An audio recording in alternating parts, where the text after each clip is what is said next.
Assalamualaikum dan selamat sejahtera. So hari ni kita bertemu lagi dalam Wakaki Channel. Okay, hari ni aku nak cerita sikit pasal satu flagship daripada Apple sendiri, iaitu iPhone 13 Pro Max. Macam kita tahu, Apple best selling datang daripada line-up iPhone dia. Senang cerita, iPhone ni adalah baby lah pada Apple ni. So that is the reason why Apple akan sentiasa keluarkan flagship baru setiap tahun untuk line-up iPhone dia. So latest edition adalah iPhone 13 Pro Max yang di launch pada final quarter 2021. Ceritanya, berbaloi ke kita nak upgrade dengan harga dia yang mahal macam tu?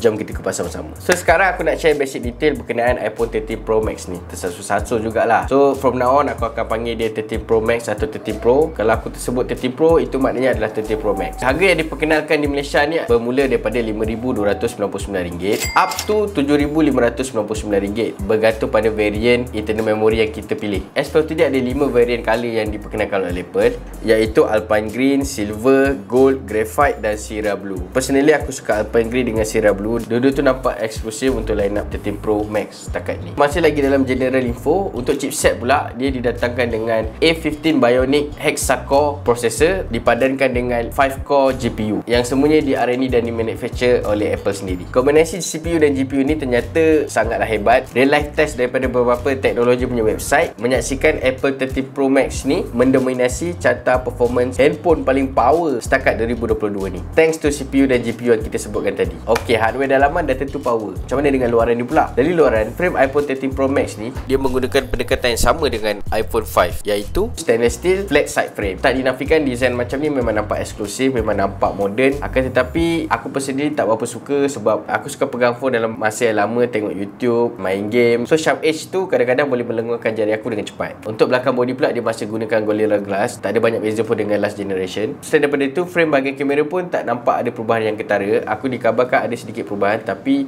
daripada mata kasar memang kita tak nampak ada perubahan lah. Dikabarkan frame kamera ni makin mengembang, tapi bila diperhati memang very minimal lah perbezaan saiz tu. Bahagian notch pula, ni bahagian trademark Apple daripada zaman iPhone X lagi. Didapati notch kali ni lebih kecil, lebih kurang 20% daripada 12 Pro Max. Walaupun dia tak buang habis, tapi it's good to start with.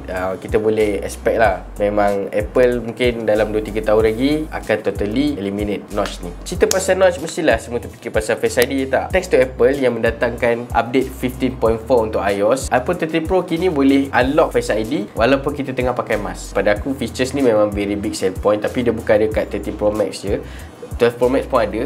Anyway, it's still good yang dia carry out benda ni dekat 13 Pro Max, sebab seluruh pusat dunia masih dalam keadaan endemik. So far banyak lagi negara yang masih mewajibkan pemakaian pelitup muka, especially di Malaysia. Ok, masuk pula pasal display dia. Basically dekat area display ni lah yang 13 Pro ni shine. Sebab apa aku cakap macam tu? Sebab dia perkenalkan ProMotion 120Hz untuk screen dia. ProMotion tu actually just dia punya naming lah untuk dia punya branding high refresh rate ni. Sebenarnya sama je, 120Hz. Ok, that's it. Features ni membuatkan user rasa eksklusif bila dia scroll phone tu, bila dia maneuver phone tu, basically untuk kegunaan harian. Apple baru perkenalkan, doesn't mean dia baru dalam teknologi handphone. Android dah bersepah handphone yang memperkenalkan 120Hz ni, tapi macam biasa kita semua tahu, iPhone ni dia king in optimization with tepati. Aku percaya walaupun Apple lambat memperkenalkan 120Hz ni, tapi bila dia keluarkan, dia punya integration dengan tepati tu very seamless. Bukan setakat scrolling activity je, main game pun kau akan rasa macam main game dekat high refresh rate punya monitor. Smooth je, tak nampak macam screen tearing, lag macam tu, lekat-lekat. Gaming experience dah tentulah lebih padu. Untuk kecahan screen pula, dia boleh mencecah 1200 nits. Dengan 1200 nits ni, kalau kau view handphone under direct sunlight pun, kau boleh nampak jelas screen kau orang. Pergi pula pada kamera. Kamera belakang ni dibekalkan dengan 12 megapixel and f1.5 punya aperture. Untuk Apple 13 Pro Max ni, kamera belakang ni boleh zoom seumpama kau pakai DSLR dan zoom pakai 77mm punya lens. Contoh kan, kalau kau nak ambil gambar orang kan, kalau terlalu dekat mungkin orang tu rasa tak selesa kan. So kau boleh ambil distance and then kau zoom and still boleh deliver sharp image. Selain itu, low aperture pula boleh memastikan banyak light yang masuk dalam sensor kau tu. Dia boleh menghasilkan beautiful background dan shallow depth of field. Bukan tu je, kamera belakang dia juga ada function macro mode. Macro mode ni basically dia untuk kau snap benda-benda kecil macam semut, macam bunga, tapi kau nak shoot dalam keadaan sharp dan detail. Dia punya konsep macam ni lah. Bila kau rapatkan handphone kau dekat benda yang kecil, sensor kamera tersebut akan automatic jadi super wide angle. So dekat situ dia akan capture banyak details walaupun view kita dah narrow bila kita dekatkan handphone tersebut dengan objek. Cool kan? Memang cool. Untuk kamera depan pula dia dibekalkan dengan sensor 12 megapiksel juga, tapi aperture hanya bukaan f2.2. Tapi still f2.2 korang boleh dapat bokeh beautiful background kalau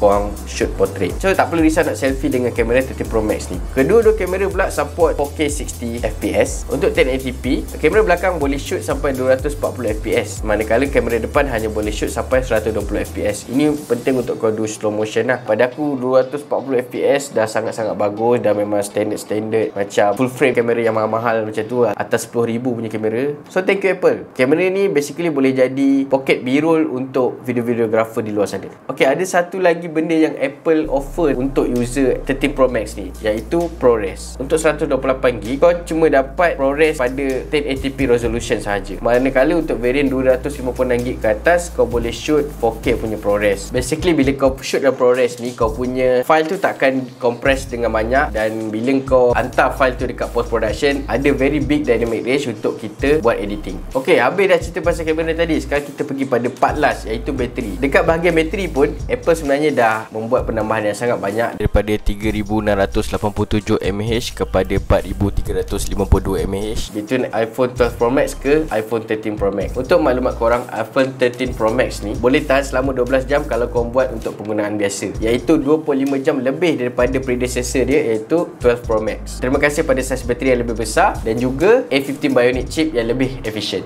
Untuk pengecasan pula, handphone ni dia support sampai 27W punya fast charging, manakala MagSafe wireless charging hanya tertakluk pada 15W sahaja. Okey, habis cerita pasal ciri-ciri ni, sekarang aku nak cerita untuk siapa sebenarnya iPhone 13 Pro Max ni. Dengan spek kamera yang padu, bateri yang banyak, aku nampak Apple sekarang ni cuba untuk mengetengahkan iPhone ni kepada konten-konten creator di luar sana. Yelah, kau bayangkanlah, nak tangkap gambar boleh, nak 4K boleh, nak slow-mo pun boleh, nak makro punya gambar pun boleh, nak vlog pun boleh. So memang bila kau vlog tu nampak lebih sharp dan professional. Dah lah ada 2.2 aperture untuk kamera depan, so belakang pun boleh nampak blur, and boleh nampak vlog tu lebih kemas dan fokus pada subjek. Itu dekat production. Dekat production pun dia dah offer H265 punya codec yang boleh membuatkan korang punya footage tu nampak cinematic, nampak professional, nampak presentable. So sejuk mata viewer memandang. And yang paling bestnya, dia datang dengan saiz yang kecil saja compared dengan DSLR besar luar sana tu. Keluarkan phone, shoot,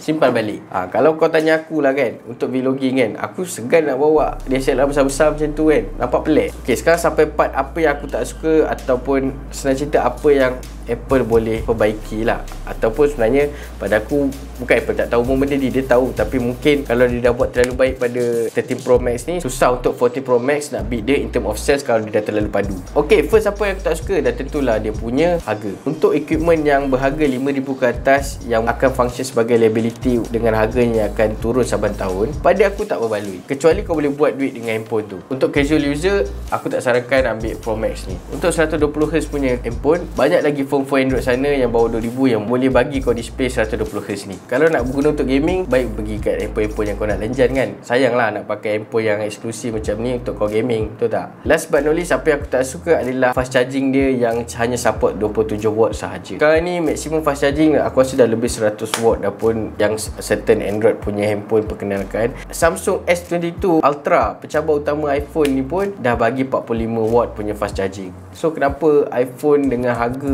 5,300 ke atas ni tak boleh nak deliver benda tu, tak boleh nak bagi at least 40W? Benda tu pada aku sangat mengecewakan. Tapi aku percaya Apple dia tahu pasal benda ni. Besar kemungkinan dia akan di-upgrade pada iPhone 14 nanti. Sama ada dia mencecah 40W atau tidak, sama-sama kita nantikan. So itu saja pandangan daripada aku. Apa pandangan korang? Aku harap korang boleh share pandangan korang dekat ruangan komen kat bawah. Kita bincang sama-sama, tak ada siapa betul, tak ada siapa salah. Ini semua bukan keperluan, ini hanyalah kehendak subjektif daripada kita manusia yang ada 1001 nafsu. Kita boleh bincang sama-sama. Sekiranya ada salah silap dalam tutur kata aku harap dimaafkan. Terima kasih kerana sudi layan video ni, layan channel ni. Semoga kita berjumpa lagi. Bye-bye.